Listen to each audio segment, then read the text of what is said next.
Prolific artist Ken Harrison is a resident of Barton-upon-Humber and has been for over 40 years. As a British comic artist, he is best known for many famous comic faces of DC Thompson and the Sunday Post, including Desperate Dan, which he drew from 1983 to 2007, Minnie the Minx, also the Bruins are Willie and Warnicki. We all know Ken's work, but not the man who brought these comic characters to life. Born in Sheffield in 1940, so there was a war on when I was born. Bunch of pals who played football, went to church on Sundays, went to piano lessons when I was 5. I didn't like that and they didn't like me. I started drawing when I was very, very young. Mum was an artist. She didn't work as an artist, but she was an artist. She drew on every spare bit of paper she got. She once got a letter back from, I think it was the gas board, asking her not to write on not to draw on the bills or on the envelopes anymore, please. So, and that's what I did when I went to school. I drew on every bit of paper I could get. Mum always bought me exercise books to draw in. Art books as such when I was young you couldn't get. And I would sit and draw, copy from comics. I used to love drawing comics. I used to love comics. We used to swap comics as kids. And that was it. I just drew comics and books. I used to love books, still do. I've got a house full of them. And I just drew any picture I liked, fancied the look of, I just copied it. That's how I started, copying. I went to Sheffield College of Art, and the first job I got was sign writing. I couldn't get a job. I got 3 interviews with art studios. The first 2, they liked my work, put my name down, I never heard another thing. I wrote to others and never got any reply. The third one was the Co-op in Sheffield, and it was like that. They didn't need anybody, but they liked my work. Anyway, he said, we'll think about it and let you know. And they let me know and they didn't want me. And a friend of mine, in fact, a very good friend of mine, his brother was a commercial artist. And he said, let my brother see your work. So I took it for him to see it. And he said, it's nice, Ken. He said, but you'll never get a job with this. And he told me what to do. He said, look, come down to our house and I'll show you the kind of things to do. So I used to go down there 3 or 4 times a week, stay there till he got fed up. And I did lettering, I did machinery, drew machinery.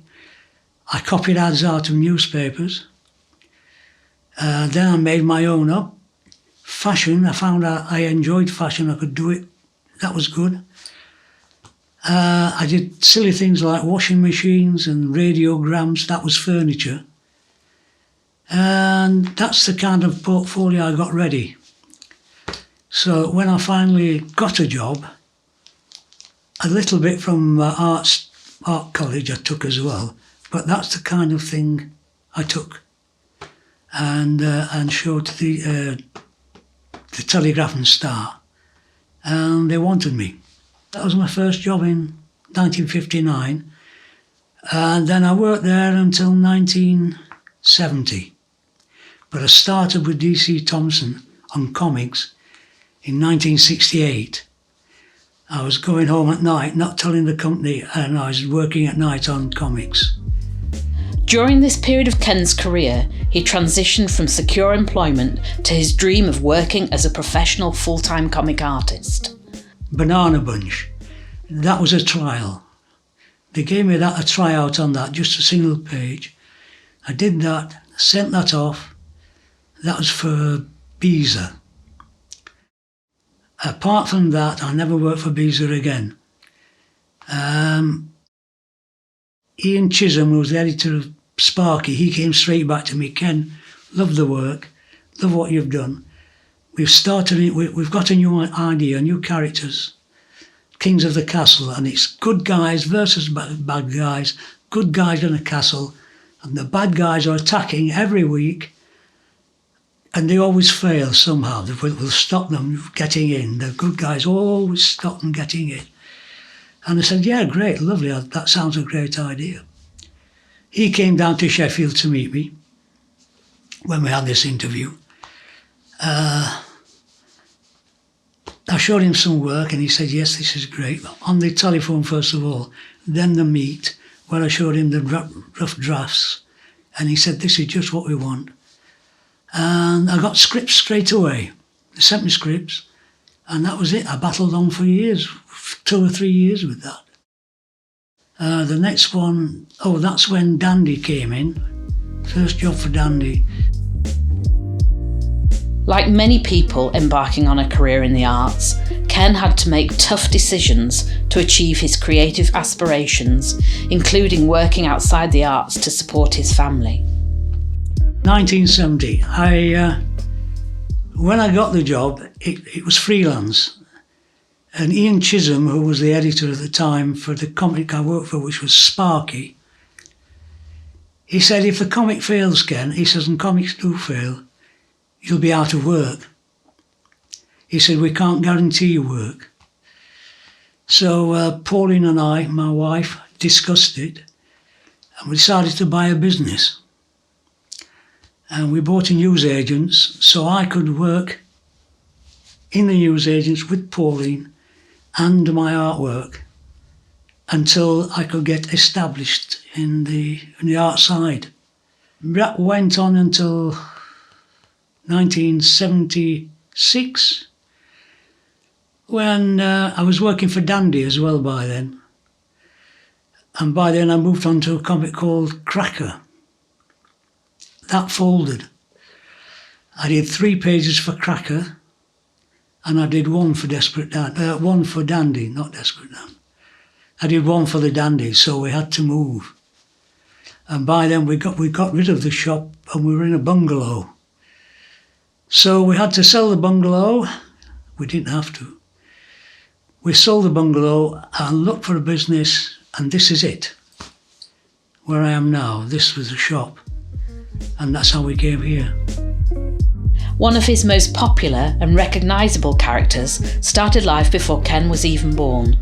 Desperate Dan has been drawn by multiple artists in many different styles through the decades.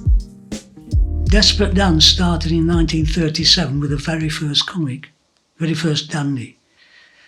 And that was drawn by Dudley D. Watkins, brilliant artist. And they asked me if I'd do it, and I said no. And then they asked me again, it was a bank holiday and I can't remember what it was, and they said to Paul, they want to do Desperate Dan.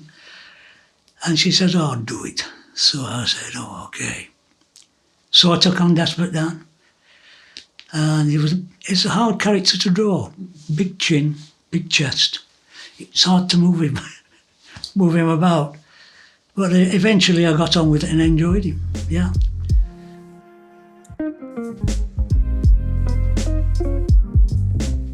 As the comics changed, with it was Desperate Dan really that started it. I'd been doing it for many, many years. And then they asked me if I could change him, make him simpler. Because children these days, they've got mobiles, and the readership was changing. It was getting younger. And the comic was beginning to fail. Could I change Desperate Dan? So I said, yes, I would. They told me the type, but they just wanted him simpler. So I did that. I cut corners and made him square, I suppose. But that doesn't mean just Desperate Dan. It means everything else has to be the same. So his dog, his horse, his auntie, all his friends, everything had to change. You just don't change one character. I did that, and I did that for a number of years. And then they said, Ken, we want you to go into something else now. We're changing Desperate Dan completely, and he's got it. And we want someone else to do it. This happens. It's every job I've done virtually, if I've ghosted or if I've taken over, they've dropped them and I've taken up. So it just happened to me once. It can happen, and it did. So I was dropped, and a guy called Jamie did it for a while. And he, a completely different style. A consequence of being a successful artist include a heavy workload and balancing this with family life. I did 4 pages a week. I also did, on top of that, there'd be the summer specials, the winter special, the annual. I always did about 16 pages for the annual, usually the front and back cover of the annual, and other bits and pieces as well. But these are fit in each week as well. So there'd be, that's the amount of work I did in a week. I was fitting this kind of work in. 4 pages plus the other stuff coming in as well. And so it meant at times I was working from, say, 9 o'clock in the morning till about 11 at night, because I had to get out and do other things like have a pint with friends. I was also the chairman of a committee for a while. That took my Saturdays up.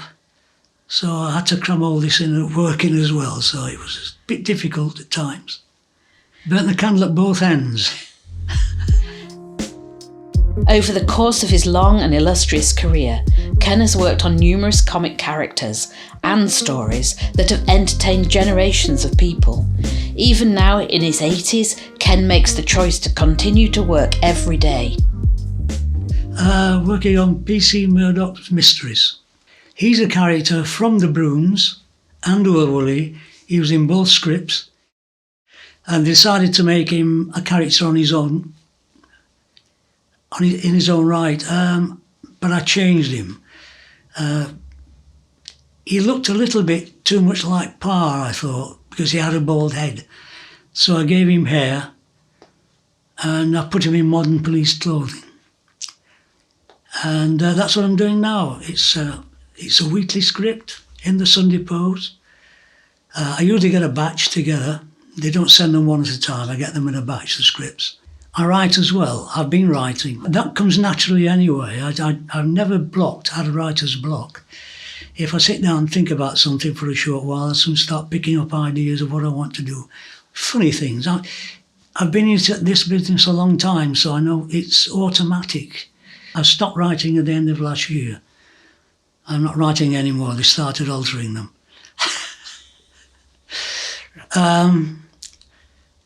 And that's it. That's what I do now. I also do annual covers for the Bruins and Woolly, and that's, my eyes have gone. What they're going. I have diabetic myopathy or something or other, and I get swirly lights and blanks right down the centre, so it's not good. So I don't know how much longer I can carry on. That's why this will help. Absolutely. On behalf of Barton-upon-Humber Civic Society, we would like to thank Ken for his time explaining his fascinating life, and on behalf of children everywhere, we thank him for his drawings, his characters, and the joy they continue to bring.